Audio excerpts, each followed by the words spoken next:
In this episode, I'm excited to have a chat with William Diplock, Senior Trainer and Program Coordinator for Gender Equity and Reconciliation International in Brisbane, Australia. GERI stands for Gender Equity and Reconciliation International. I will include a link to my interview with its founders. And William is one of the 16 contributors to the book, Gender Equity and Reconciliation 30 Years of Healing the Most Ancient Wound in the Human Family. Sidebar: if you're enjoying Dose of Depth podcast, please like, subscribe, and share your favorite episodes. And consider supporting me with a one-time or $5 monthly donation. I'll include the link below. William is a counselor in private practice with 30 plus years of experience in individual, couples, and family therapy and clinical supervision. He also has 10 years of experience in men's work and serves as a teaching elder in men's rites of passage in Australia. William holds advanced degrees in counseling, integrated somatic psychotherapy, training in spiritual direction, and he is a laughter yoga leader. Love that. You could say that the overarching task of humanity right now is the reconciliation of the oldest wound of humanity, which is patriarchy. This wound manifests in very devious ways, and once you understand it, you'll see it everywhere you sense a power imbalance. Patriarchy is not as much about women and men as a dynamic underpinning almost all the systems in which we live that rely on hierarchy and ranking and are reinforced through different forms of violence, including economic, bodily, and environmental. Patriarchal systems overvalue the masculine, not men, and denigrate the feminine, not women. Everyone has both inner feminine and masculine styles of consciousness or ways to approach things, and one is not better than the other. When patriarchy hooked up with religion, Christianity, for example, the feminine ended up being split off, discarded, and projected onto actual women as a gender, their bodies, sexuality, and nature, which is also the feminine. Think Mother Nature. Extreme forms of religion turn this power imbalance into a righteous project, which excuses violence, like rape. You could say we live in a rape culture, as first brought to our attention in the book, Transforming a Rape Culture by Emily Buchwald, published in 2005. Not until 1993 did a husband stop having the legal right to rape his own wife in all 50 states in this country.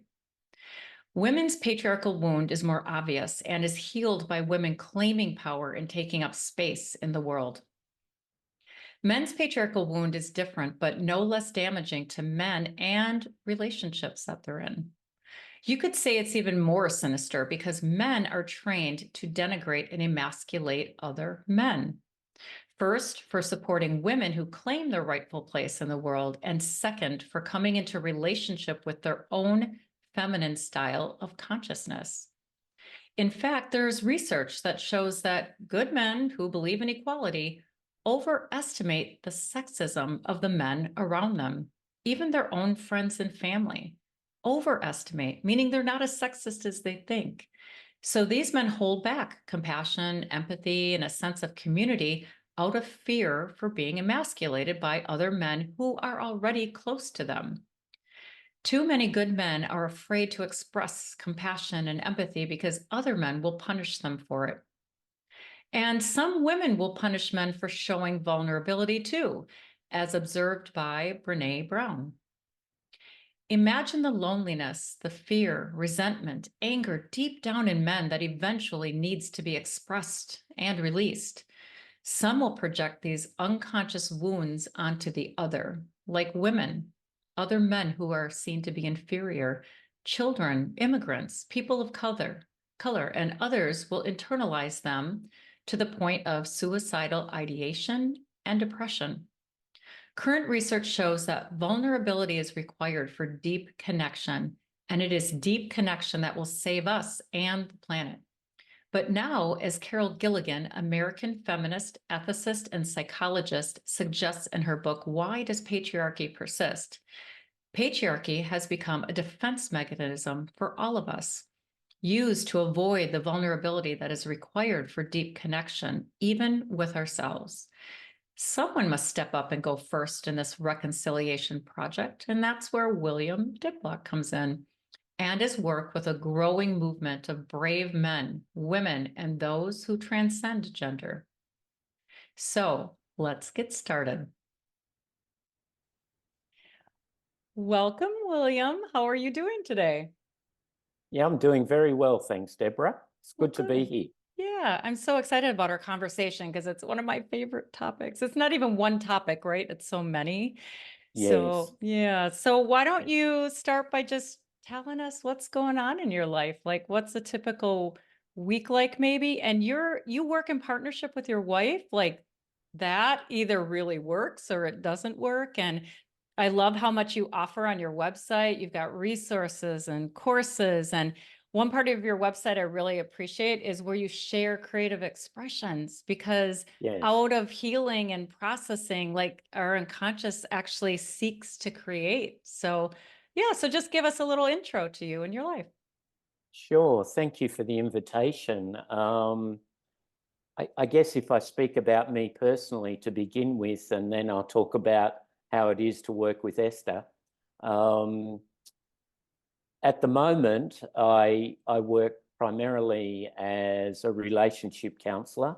So Monday to Thursday, I'm predominantly seeing clients in private practice and working with a whole range of relationship issues, from affairs to financial problems to betrayals of trust in other areas other than affairs. And I've been doing that for a very long time, 30 years, and I still love it. I still enjoy doing it, and there's never a dull moment. And I'm always learning something new as part of the job, because I haven't arrived really. And I find with my work, as the Buddhists say, I have a beginner's mind. So it's always learning something new. What else is going on for me at the moment? I guess it's not unusual to for a relationship counselor to say this, but I find what I'm reading a lot about is the sexual relationship in couples, and all the multi-layered issues that sex brings to a relationship, and learning more and more how to work with that on an ongoing basis.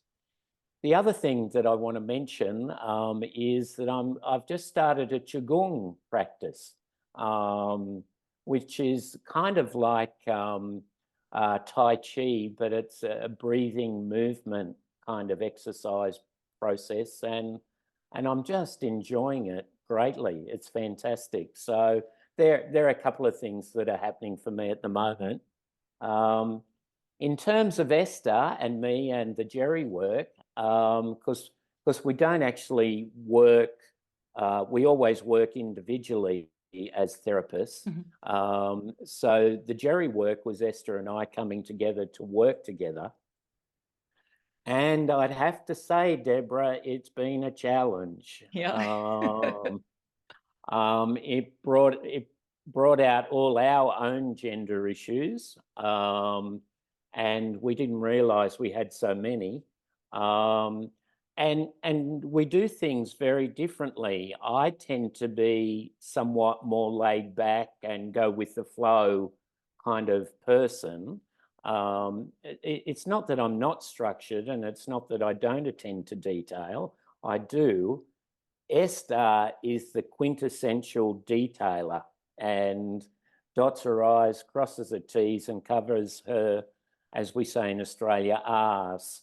Um, and that has caused us a lot of conflict. And I know that you've interviewed the founders, Will and Cynthia.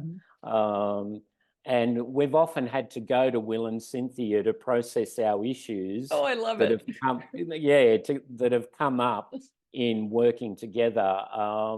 It's the area, I feel very vulnerable in saying this, but it's the area that we've most had fights over in our relationship, just working together. Yeah. So it's really, really provoked a lot of issues. But we're coming out the other side of it, and I think we've developed, it's taken a long time, nearly 10 years, developed a deep appreciation what each brings to the table as far as working in the GERI space. Oh, that's beautiful. I mean, I work with do a lot of relationship stuff too. I usually start like with one person, and then the other person is like, what are you doing? Like, what's going on with Deborah? Right. And then they're Yeah. like my client today is like, can I bring him? Like, can he just come and say hi? Boom. Now we're going to see him too. So Yeah. it's really, and the conflict is the invitation. It's the doorway. Right. So I love your beginner mindset because, even science confirms that most of who we are is like unknown to us. So we really Yes. don't know Yes. until something kind of goes wrong. And then we're like, oh, this is more going on than we think. And also I love breath. And so I don't know, maybe at the end, if we have time, I mean, I do a lot of breath work. I'm not a breath specialist, but breath is like I'm finding it's a bottomless pit, the Absolutely. relationship that we Yeah. have with breath. So maybe we'll have to talk about that. Well, thanks so much for sharing. And I love the vulnerability, especially with men, because it's difficult. It's difficult Yes. for women too, but there's a different kind of vulnerability. So, all right. Well, let's jump in. And for my listeners who are watching on YouTube, this is one of my favorite topics. So, I mean, there's just my mind is overwhelmed. So you'll see me reading from my notes so I can like remember everything that I want to Sure. ask. So Sure. I would love to start with and I want to show everybody, here is this big fat book that William has contributed to.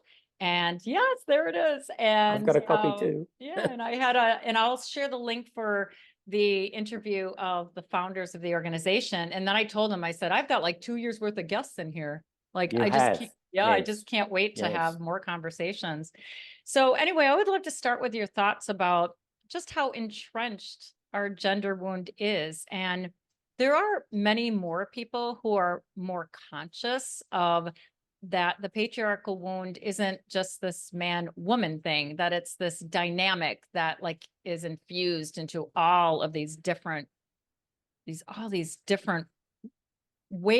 that different systems, and even ways we go at relationship between employer employee, parent child, like anywhere you sense like there's this kind of power imbalances, like where this patriarchal wound is. So and then there's our personal, and then there's the collective unconscious, and then there's our relationship with the planet. I mean, it's just so complicated and so deep. So that's also like a bottomless pit. And even, Cynthia and William, call it the most ancient wound in the human family is like Yes. this Yes. patriarchal wound. So, and then also it's very stubborn.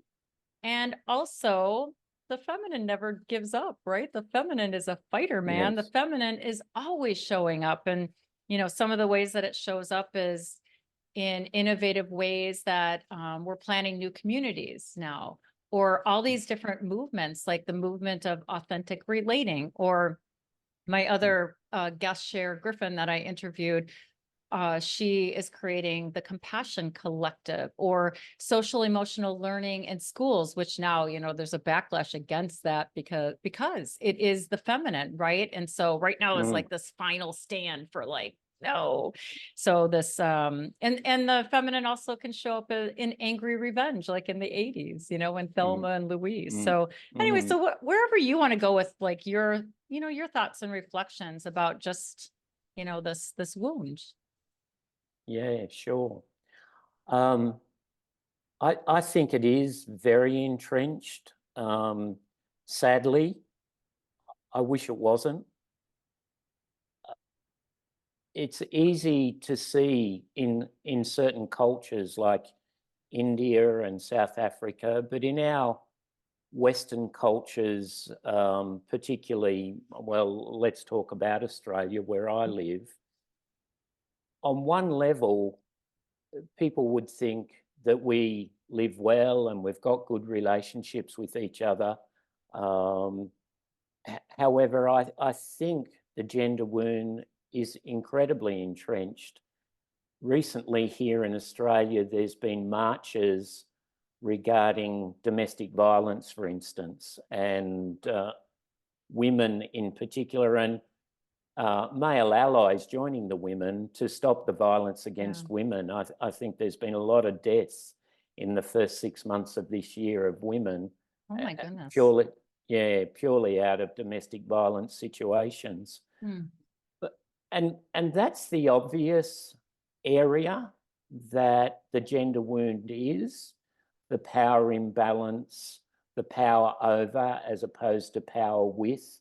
And I think it's even much more subtle than that. I think, and I'm being totally random, but putting, like addressing male names first on an envelope, for instance, like where did that tradition start? And that's subtle. Since I've been involved in the gender work, I now put my wife's name first, not because I'm some heroic male, but there's been history of women always coming second, or if you like, and this is what I like about your work, is that you don't equate the patriarchal wound with the male. You equate it with, the masculine and the feminine. And I think that's what's often happened, is that even men have to split off their feminine. They can't be in the world with the feminine aspects of themselves, because the patriarchy just exploits that and tells men that they're not really men for having those feminine aspects. And so I think it's incredibly entrenched. And it really wasn't until I did the GERI work that I started to see how obvious the entrenchment was. And that's one of the things that we say in the work is a man who does this work cannot not be changed by hearing women's stories, and a woman cannot be not changed by hearing men's stories, because we start to understand the entrenchment that patriarchy has had on both genders. So sadly, I think it's really very deeply entrenched. We would like to think, and I think we are, making a difference in the GERI work.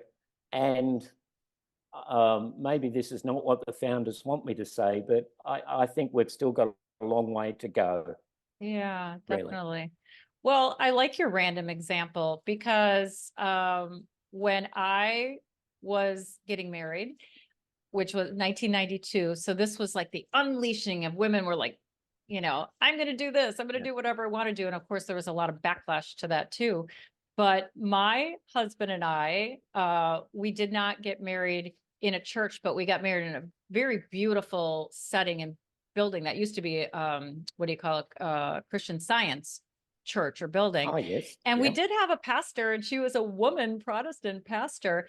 And I'm like, I'm not having my father give me away. That's weird. Like, and my husband and I walked down the aisle as partners into the church and out of the church. Oh, that's beautiful. And then I was told how I was supposed to address my wedding invitations. And I'm like, Mr. and Mrs. James Price is what you want me to say to my in-laws? No, I'm putting Marge and Jim Price. No, so I was always kind of a rebel in that. And I'm like, I guess if you like it, but have you really thought about it? Like these little subtle ways, That's exactly right. Have you really thought about it? It's easy to see the entrenchment in obvious things like domestic violence. But it's the much more subtle entrenched ways that we often don't question, and we have to be exposed to something in our lives to allow the breakthrough, I think, to happen in our own consciousness. And to be honest with you, Deborah, that's one of the reasons I stay involved in gender equity and reconciliation work. I haven't arrived. I haven't arrived, and I need to keep exposing myself so I can see my own blind spots. Yeah. I love it. And then you're a model for, you're just a model for other men then, you know what I mean? Yes. You give them permission. Like somewhere in here I have that one of my friends, he's a man, PhD, who studies sexuality through a philosophy lens. And he shared with me that there's research that shows that good men who believe in equality overestimate the sexism of the men around them. Yes. Think about that. These are men, friends of them, and they're thinking they're more sexist than he is. So then he holds back his whatever, compassion, empathy. And think about that. Like you could have a group of 10 men and they're all really good men, but they're pretending that they're not. Yes. Like how that's so sinister. That's so sad. That's so they're not really being who they are, their authentic selves, which are they're good men, who believe in equality. So, that's subtle. Like I never would have guessed that, but that's how that's how that's why we'll talk about how, even sinister, women's patriarchal wound is more obvious, as you said, right? Yes, that's right. And how do we heal? We fight, we take power, and we claim our space. How are men supposed to heal their patriarchal wound? By coming into relationship with the softer side of themselves, and it's other men who emasculate them. Absolutely. Right. And with great respect to both what you're saying and what I think practically needs to happen, for a lot of men to come into that softer relationship with that side of themselves. Like I love it, and I'm glad I'm where I am in my journey. And yes, I'm a therapist and I've trained for a long period of time. And so in some ways it's easier, I guess, for me. But men have to lose their power to come into a more vulnerable, connected space. Now, initially, that's very unattractive to most men. Yeah. Most men don't want to do that. Even good men don't always want to do that because they've always had that power. It's always been something that they haven't even had to think about, really. But to lose the power and be more vulnerable actually has payoffs. I know I'm talking to the converted here, but has payoffs in becoming more human and less soldier-like, more real and more connected, and being able to be vulnerable and talk about your feelings, have emotional literacy. Anyway, I'm raving on a bit. No, that's perfect, because really what they don't understand is you become stronger. Because when you have a deeper relationship with yourself, you have nothing to prove to other people. So you are more solid in who you are. Yeah, absolutely. And more a sense of self, more whole even. Well, and you have more access to different parts of yourself that allow beautiful and deeper and even strength in a gentle way. It's not that you probably lose the angry, tough, tough, I'm going to say tough edge, but you develop a strength that is attractive and invitational and warm, and people, my experience is, particularly in counselling, but also in the GERI work, women love that. Women appreciate that. And I know in some of your podcasts, and I hope I'm not talking too much, but I know in some of your podcasts, um, there's conversations where women don't always know what to do with the vulnerability, and I'm sure that's Yeah. true. However, my experience is, particularly in the counselling realm, because I mean, I have many different models of counselling that I draw upon, but one in particular is emotionally focused therapy, and it's about inviting people and men and women into their deeper vulnerability and their emotions. And when men can come from that place, you just see the women soften Yeah. and Yeah. fall in love with that, Yeah. because suddenly they're not being stonewalling, they're opening up, and that has a different kind of strength to it, as I said earlier, that becomes attractive. Well, it's a self-acceptance, which is confidence. So, Yes, a lot of women can't see through the men who are being what they perceive to be as masculine is really just covering up their fragility. yes, I can see through that though yes, sure, sure. quite Yeah. easily. So Yes, I'm more like, oh, like there's so much strength involved in like having a really deep connection with someone. So I yes, that's I right. I love it. And you said something that reminded me about myself. So for some reason, I've always had a special place in my heart for men. And I'm not sure why. That's that mysterious self sort of guiding me because I love Mm, men. Like I love men. yeah. I can easily work with women, but I really I think I'm attuned to be able to hold space for men. And I said I came of age in my 80s and I was like, I'm going to do whatever I want, including having sex. Of course, some men were like, I'm not ready for that. Like, what? You're too powerful. But you're right about the power because it is power is never really willingly given unless it's really there's an awareness of, well, what really is real power, Yes, that's right. right? So Yeah, yeah, you're sort of redefining what real power is. And at the same time, I think back about like my former husband. And I was one of those women who are like, let me open the door for you. Like, thank you, but let me do it. Don't buy me flowers. And also, like, I refused to do his laundry when I thought, oh, yeah, that would be nice to do. Cause I'm like, nope, I'm not getting caught in that trap. Nope, because I'm just training him.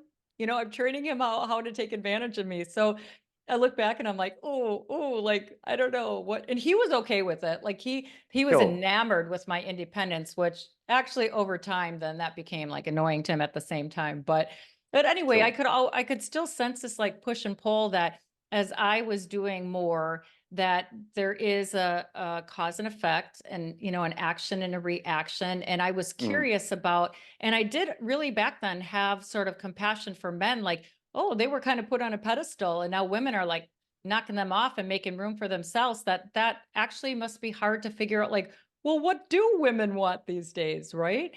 And yes, and actually I mean there's so many things that come up for me, but one is like at a certain point during my midlife unraveling, I journaled about certain men that had this kind of pull on me. It was really like a overwhelming and I'm an INFJ. So being an introverted intuitive, I'm really open to sort of the archetypal forces. And when you're yep, younger, you yep. don't really know what that is, right?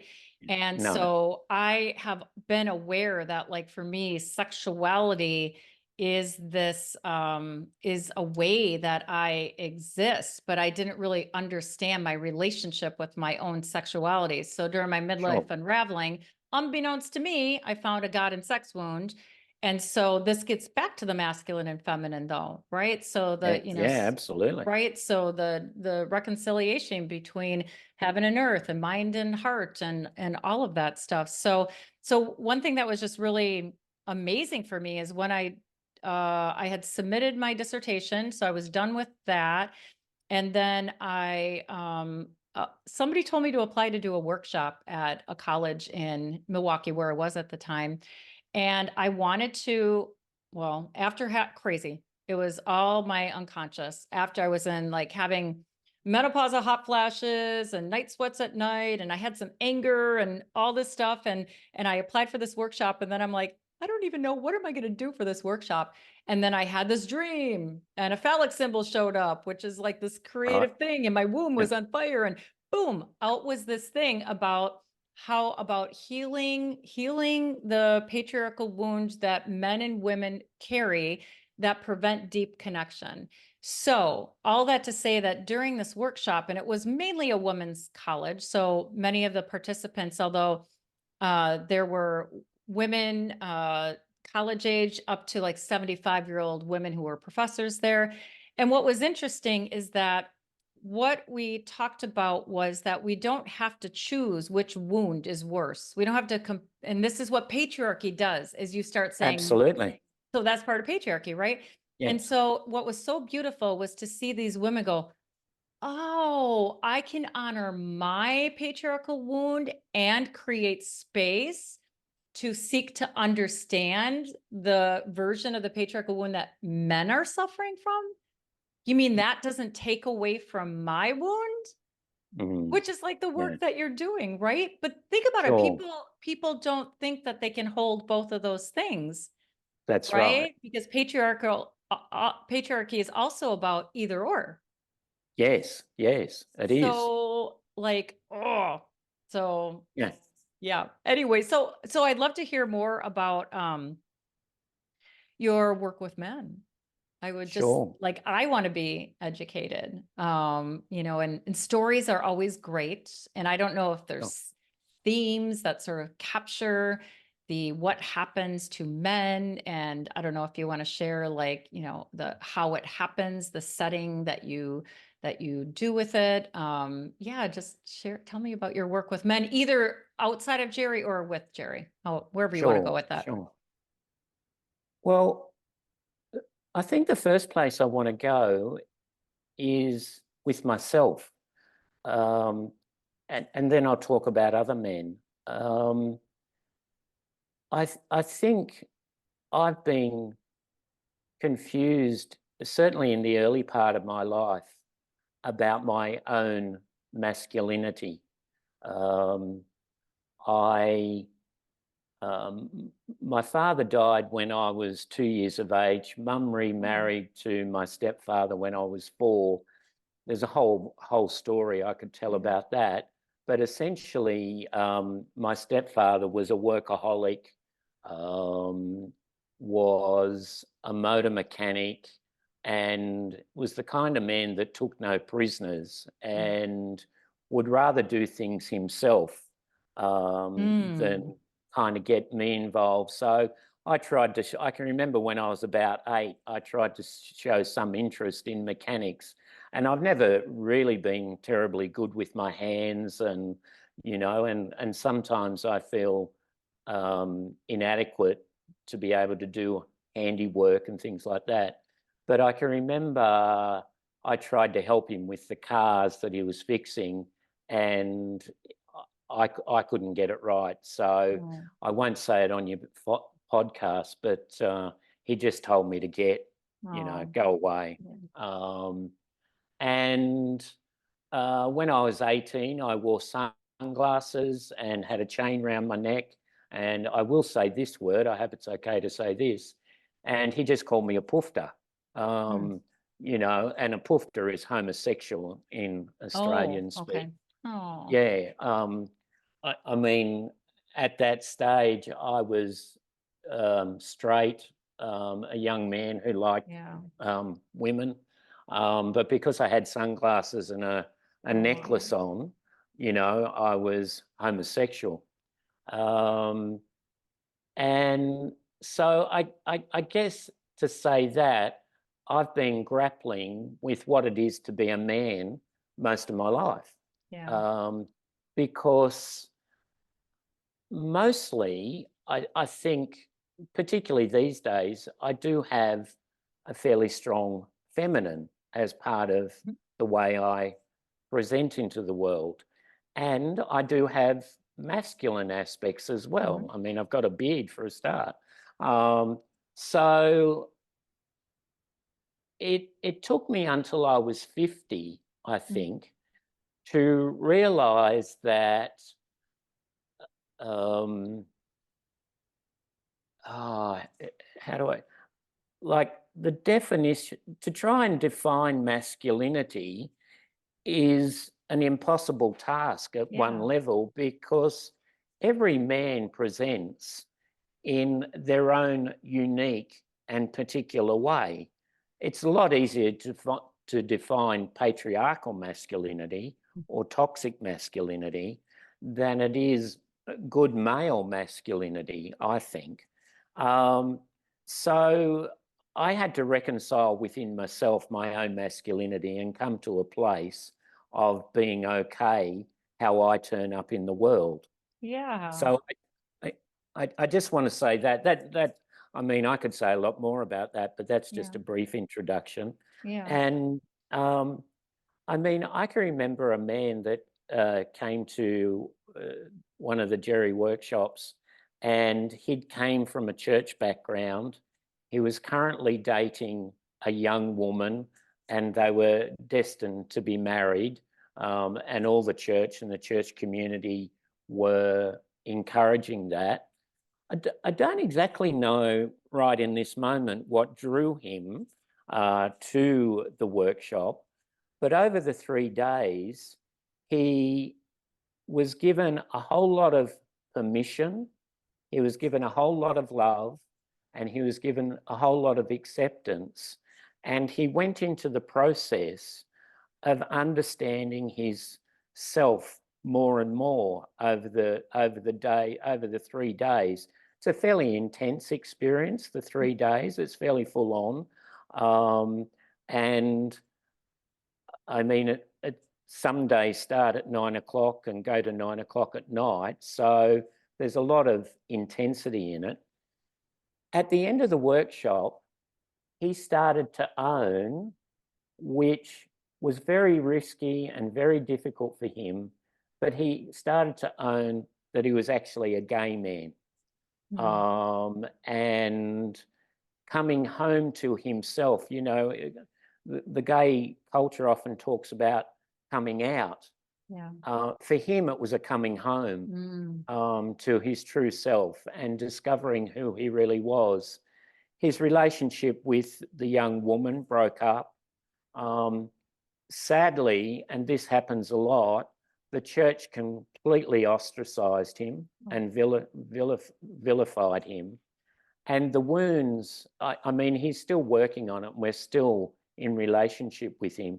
He's a beautiful man, and he's still working on the pain and hurt that the church created as a result of ostracizing his gayness. But to see him blossom in such a beautiful way and come home to himself was just a delight. So there was a couple of stories. So there was a liberation. Yes. Right. But it's so, I mean, part of patriarchy is that there's this so-called ultimate authority on what things mean, right? Yes. And yes. we look to those authorities for, like, am I doing it right? Am I doing it right? Am I doing it right? Yes.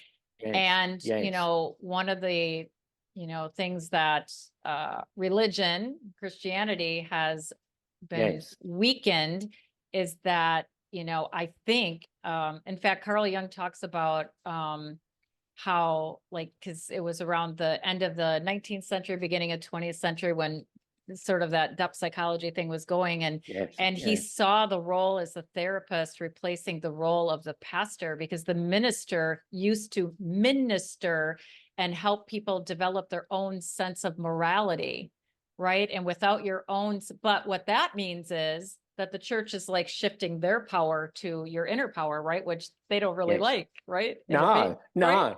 But that's what they should be doing, because otherwise we have people who just like fall for anything, right? If they don't have their own inner sense of. Absolutely. Yeah. So that's the trap then, is that when you finally come home, then you can't count on, you have to lose the importance you give to others blessing who you are. Yes. you know, and Yes. that is Jesus, right? So Jesus got kicked out of his own hometown for being who he was. So Absolutely. Absolutely. Yeah. And I love what, and I've, it's a truth that I've listened to your podcast, and I love where you come from, and that inner truth that we need to walk in is so important. And um, to see this young man grow and blossom in who he was and who he is, and just the freedom he has in his life now is just extraordinary. And if only for him, I'm glad we do the work. yeah, yeah. Um, Well, and his journey has purpose, right? And yes, so it is yeah, wrapped up in his particular mission and how creative intelligence wants to create through him. So yes, the less dependent he becomes on, like, because if nobody hates you, you're not really doing anything special. So yes, that's right. you're not really doing anything innovative if everybody's like, yeah, No, that's yeah, so we like true, what you're doing. Deborah.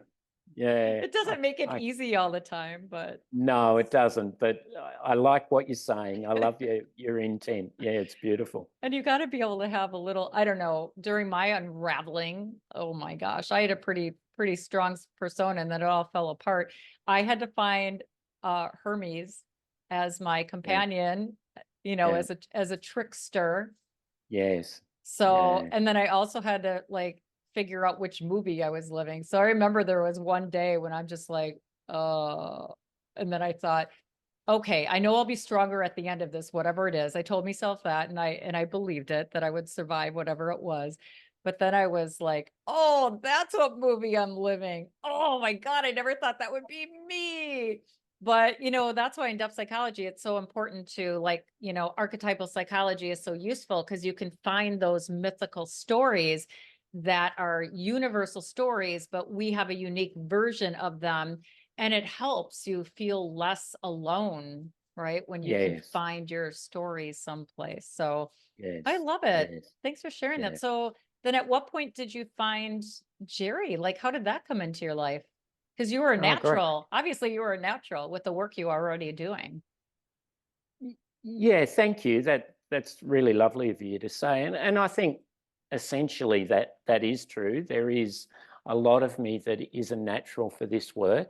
Well, and can I say, here's what I want to say. You know that saying, Yeah, we teach what we need to learn. So absolutely. so that's Yes. why you are Yeah. a Yeah. natural, because you're like, Yes. oh, I'm working on this. I feel like I got to work on this. And so, Yes. yeah, you Yeah. end And up being a teacher. yeah, that's right. I wholeheartedly embody that saying. Yeah, we teach what we need to learn. Um, 13, 14 years ago, I was counselling, and I'd been trained in a lot of domestic violence counselling, working particularly with, and I'll be stereotypical. I know Hmm. women can be violent against men, Hmm. but the majority is still Yeah. men against women. And I was working with perpetrators in particular, men who are Mhm. violent towards women. And we were discovering that we just couldn't take the man's word for it, that he was,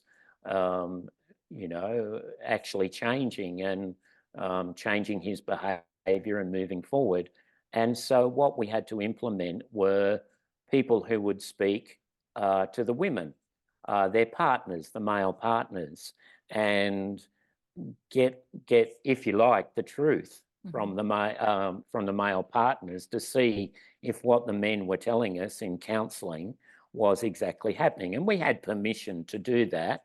Um, and so what I noticed is how important it was to have women working with us, or the partners, as I say, to help us work with the men. And I thought, I think I must have thought unconsciously back then when I was first doing it, that it was really important to have women as allies. And I didn't do anything with it back then. But in 2007, I then completed a male initiation program for myself, which was based on the work of Richard Broer out of Albuquerque in New Mexico. They brought that work over here in Australia, and it was a profound week of change. They bypassed the mind into the body and into the emotions and into the feelings. And I don't think my spiritual self has been the same since then. Wow. It was a powerful week.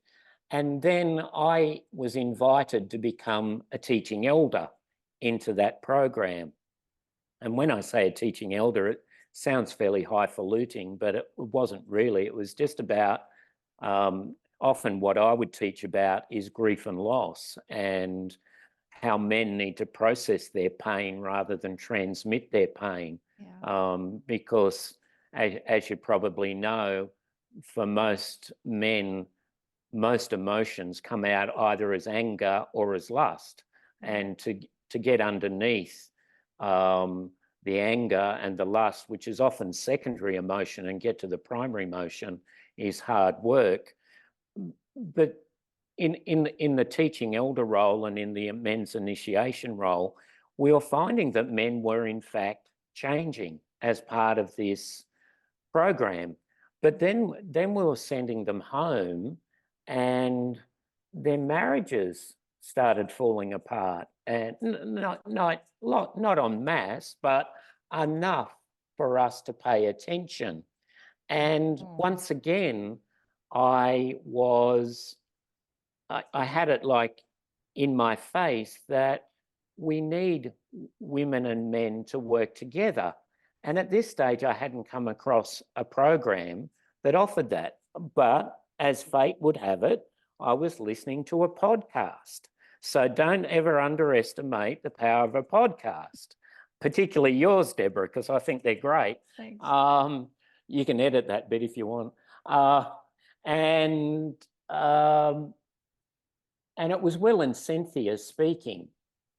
And something just really dropped into my spirit when I heard these enthusiastic people talking about, at that stage, how they'd worked with gender equity and reconciliation for 20 years and bringing women and men together. And I remember specifically, they talked about one of the hardest groups to bring together were people from men's work and people from women's work, because they had their own kind of agenda, and it was often harder to work with those groups than regular men and women.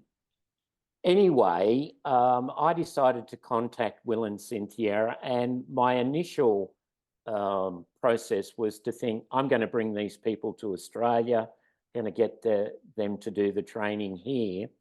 And the main reason for that was because I wanted to be exposed to the work, and I didn't think I had the cash or the money to go to America to do the training. Well, Esther joined me on that Zoom call that we set up, and Will and Cynthia are wonderful engagers and talkers. And so 2 hours later on the Zoom call, Esther and I are buying our tickets to go to America to do the training, because essentially there was a whole lot of logistics that we had to have in place to bring them to Australia. And they convinced us it would be much better if we came, did the training in America, but still brought the work to Australia.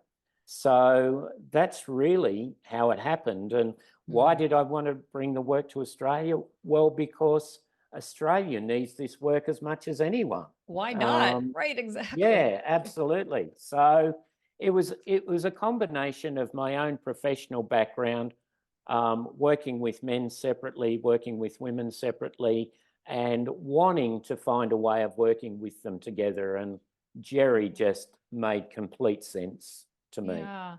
Could you talk a little bit about, there's a couple of things I'm thinking about, and my focus, really my interest in this conversation is mostly about men and healing their wound, and then how women either make that harder or make it easier, and I'm thinking about Brene Brown, who, she had to have men come up to her and say, "What do you mean you're not Yeah. researching men? Like what?" And Yes.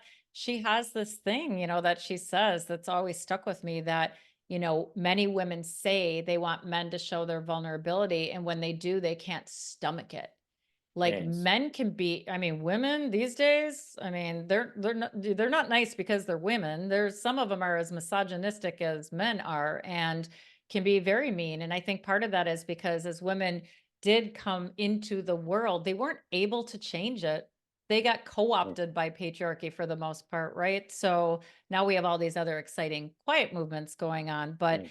Yes. I'm really particularly interested in like what how in your program do women, like, what, I'm sure it's beautiful when it happens where a man feels seen, right, Oh, it is. by a Yeah. woman. Yeah. Like, can you describe that a little bit? You know? I'll do my best to. Yeah. The process that we set up for that to occur is called our truth forums.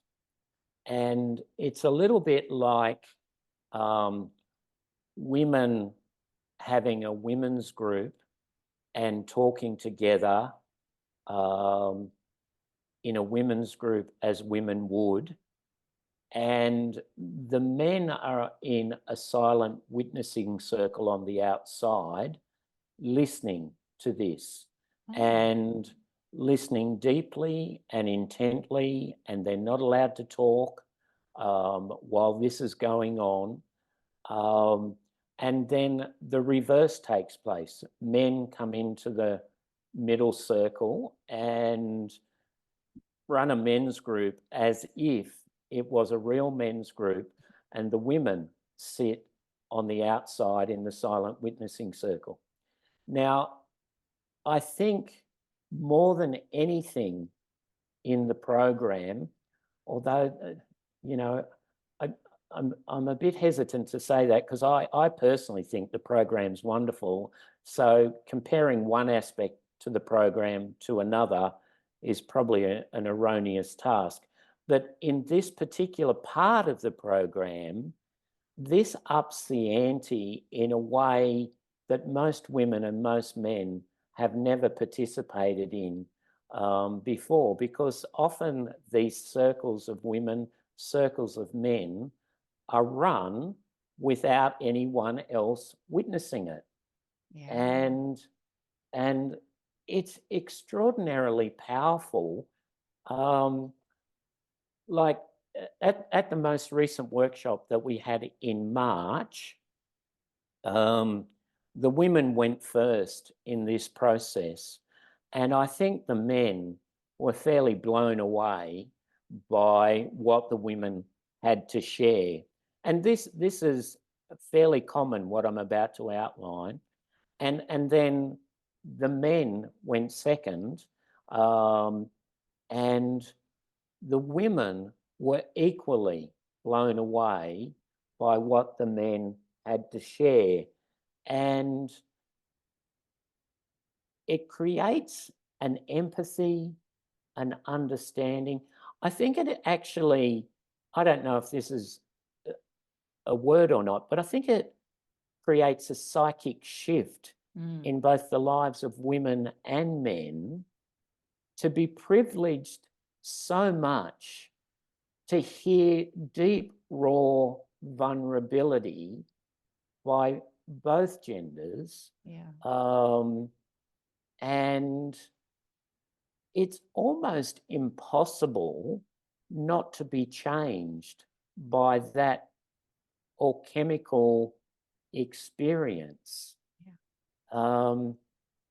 Your kind of very raw metal slowly melts and turns into gold listening to Yeah. the other. I'm not sure if I've fully answered your question in the way that you asked it. But no, it's perfect. And I was waiting for you to bring up the word alchemy, because I Yeah. remember that. I don't know if it was the part that Esther answered or you answered and Yeah. Right. the part in the Right. book, but I Yeah. was like, oh, Yeah. well, yeah. I mean, well, oh, so much. I mean, when you have, I mean, it's brilliant. First of all, Yeah. witness, right? Yes. Like it's not about solving anybody's problem, No. making them feel better, anything like that. It is like this holding, you describe it, it's like a container, right? And so It the is. men are holding a container for the women to just do what they do, and then the Yeah. women holding it for the men, um, and having and in a safe setting, a confidential setting, and then the energy. Yeah, it's like even when I work with my clients and I'm working with just one of a couple, and I say, well, the work that you do will change, will manifest in the world around you changing. We don't know Yeah. how, though.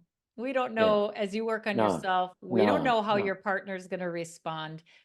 That partner may dig in their heels as part of the process, or that partner, you actually may shift and actually liberate them to look Yeah. at themselves, right? It's like a gift Yeah. for them, but it's really hard to do. And that's what's happening. So this is like a technical question, but who decides who goes first? Which the men go first, listen first, the That's women? that's I'm that's a just great curious. I'm question. just Yeah. curious. You No. just No. I appreciate the question.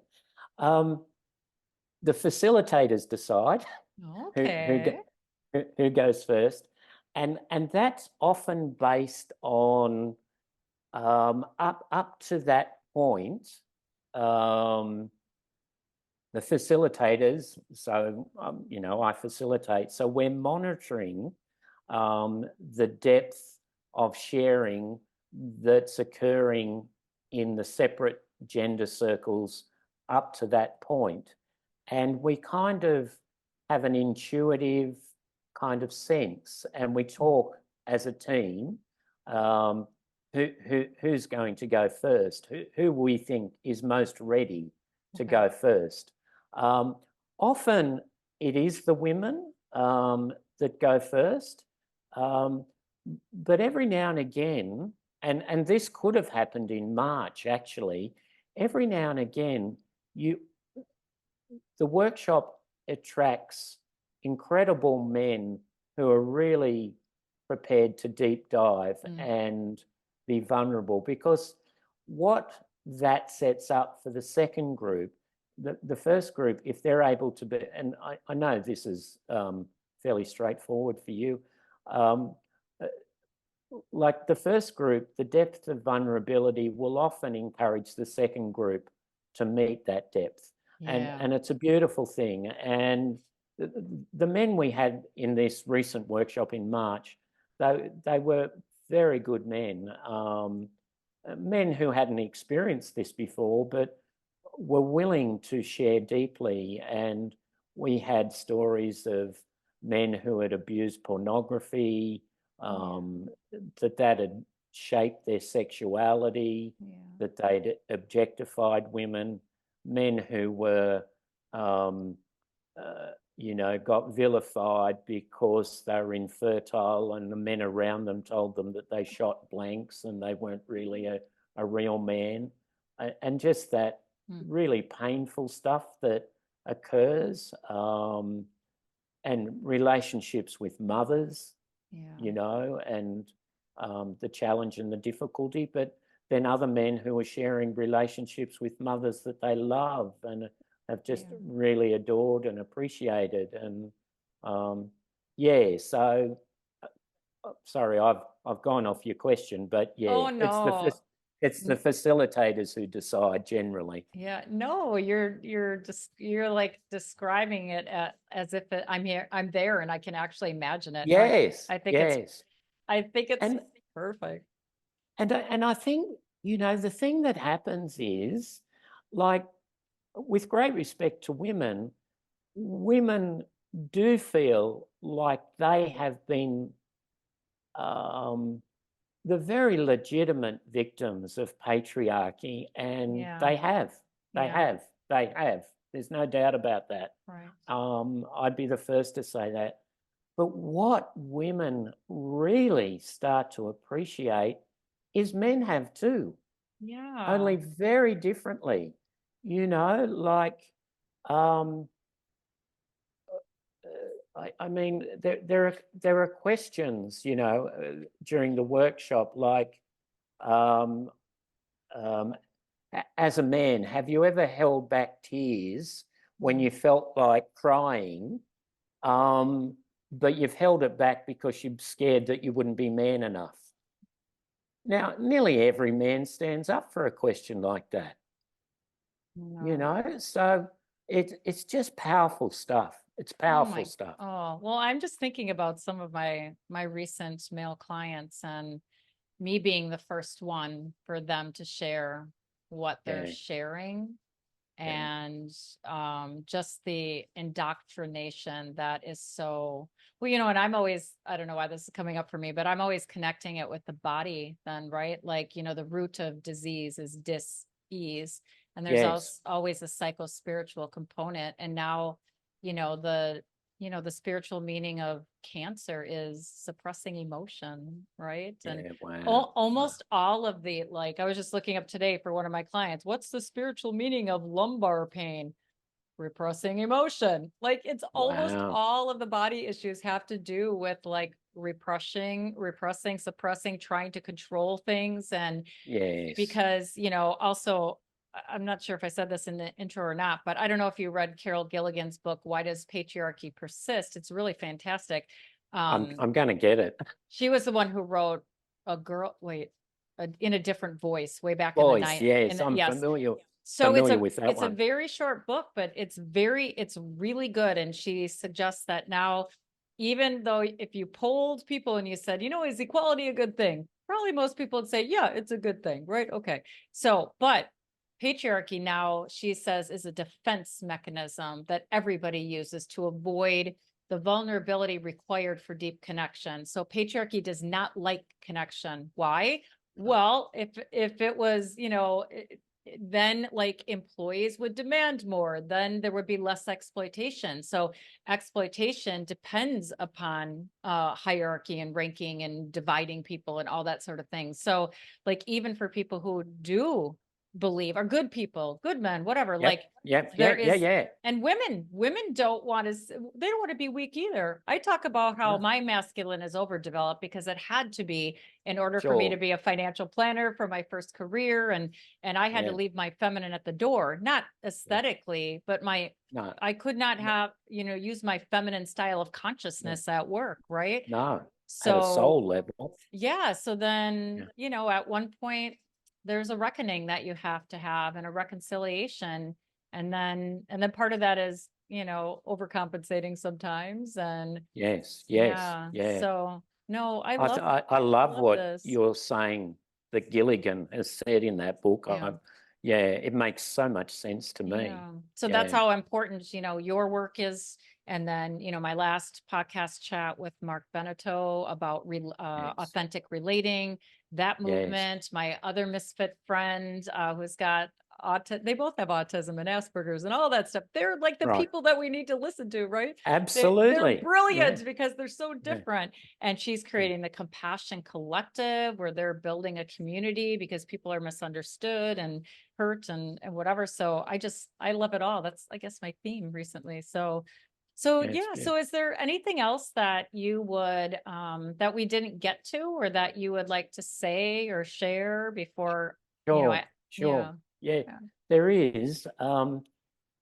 I notice in this call and the way I've even answered the questions, I've talked a lot about men and women, and I'm aware as I say that people may experience an exclusion, particularly Yes. LGBTIQA plus. And I'm not meaning to do that at all. Uh, the young man that I spoke about, not only is a good friend, but he's actually become a facilitator of the work as well. Oh, wow. Um, and so there are programs within the Mhm. GERI suite of programs that offer programs specifically for those communities and even transgender communities. So I just want to make that clear, because we've been talking particularly about the patriarchal wound of men. I guess in some ways it's focused on the binary, but right across the spectrum of genders, Well, sexualities. well, yes. And, we have sort of talked about the masculine and the feminine being in all of us. And Yes, no, yes, I'm glad you brought that up because I always want to speak to that. And I think about like, I'm always wondering what people, especially marginalized people, are mirroring back, right? I yes, have a yes. lot on Twitter. I have a lot of followers that are in the trans community, and I have Community. some Beautiful. people that and I have clients and followers, and I've had many men who I am the only I'm their only space where they can wrestle with. And for them, it is also it's a patriarchal wound, and it's an inner split between their feminine and masculine. And Yes, I actually had one person who I do email coaching a lot for this issue, because I had one particular man who would just send me, I don't know if it was a dream or it was just like all these thoughts he was having, and it came in the form of almost like a script between a man and a woman, and it was right. his Yes, inner. And he yes. was, and also my son said something that at the time I thought was bigoted, but no, he was so right. He said, this was years ago, 5 years ago. He said, Mom, what if men could just walk around dressing the way they wanted to? Would they necessarily want to change their biology? Maybe some would, because to feel like you're in the wrong, have the wrong sex organs must be, I can't even imagine. No, no. But he's right. I Like know he how, is. that's why. So this man that is wondering, am I the right gender? Am I the right Yes. sex? And gender's not even the right thing. Do I have the wrong sex organs? Is basically what it is. Is my body wrong? After I got him thinking about the more symbolic meaning and the metaphor about this, like either or, and he Yes. he like was just like, it's really interesting. Like he's so happy on Twitter. I don't even know what he's doing or what he's decided to do, but he didn't really he didn't it's like he thought he had to choose, Yes. right? That these two inner Yes. voices, and Yes. one was a really Yes. mean voice and the other one had shame. And Yes. because depth psychology is all about using active imagination Right. to really have real dialogues with these characters who are real for us. Yes. That, and then Beautiful. I had another one that I would just hold space for him to be a girl and dress up and do girl talk, and I'm like not even very good at girl talk. And as we would do that, his anxiety went down for 2 weeks after that, just having Oh, space for him to just be who the heck he wants to be. He oh, doesn't want to that's come out as beautiful. he doesn't even want to come out as No, anything. no. He just Yeah. wants to like be who he wants to be and dress how he Yeah. wants to dress. And I'd be like, hey, Yes. like your skirt, girlfriend, Yeah. and that Yes. made him so happy. And then he was like, okay, I feel good for 2 weeks. Yeah. Right? Yeah. Like, Yeah. yeah. So I'm glad that you brought that up, because I think that that battle with them often it is literal, but it's not only literal, it's No, symbolic. I agree. And there's not a framework for them, people who Yeah. are No. going through this. They're looking, automatically jumping maybe to literal, when maybe Yes. that's not needed. And Yes. maybe if they come into relationship with themselves, they will feel more confident just showing up in the world. Yes. However, right? So Yes. anyway, thank you Yeah. for bringing that up. I appreciate it. You're very So, welcome, and thank you for your response to it.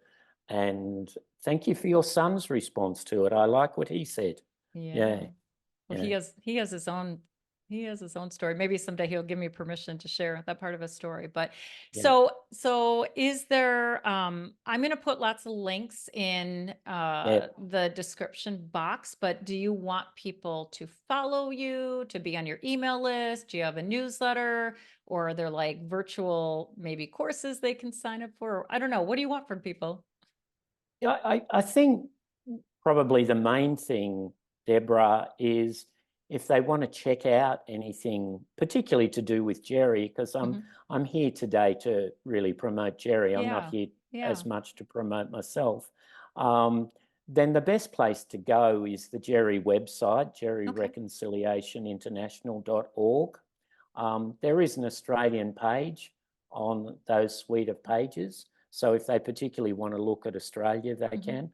But that's probably the best way to go Great. about things. Yeah. Great. Also, yeah, also, and I don't know, like this is a big book and it's pretty Oh, it's academic, huge. but there's like 16 different angles. Yeah, absolutely. Some of And it is about the planet and the feminine and the gender yeah, wound, and then yeah, also there is a LGBTQ plus in here, yeah, and there's like and sexuality. and regional different parts of the Yes. world, and so Oh, yeah. I think you are a GERI person, even though you don't know it. Yeah. I know I am. I know I Yeah. am. So I hope you do go on to interview other authors. Oh, yeah, I just counted Cynthia to send them to me. So she's like, Yeah, great. okay, William's ready for you. Yeah, Oh, yeah, yeah, very good. I Yeah, can't very wait. good. Yeah. So, well, thank you so much for this conversation full of opportunities to go deeper into ourselves and to embrace our inner masculine and feminine for when they reunite, sparks fly, the unconscious creates, and also reconciliation and reunion brings, new depths of meaning and heights of ecstasy too. So there's all that in there. So thank you for being my guest. Oh, it's my privilege, Deborah, and thank you for the work that you bring into our world and keep doing it. It's a beautiful work. Thank you. So I hope you enjoyed my conversation with William Diplock and were touched by stories of transformation, self-acceptance, and the deepening of connection with others. You might even be inspired to purchase the book, which comes at the topic in many ways using different perspectives. And of course, as always, there'll be links in the description box. And if you enjoyed this interview, of course, please like, subscribe, share, and consider supporting my production of free content as a financial supporter too. So until next time.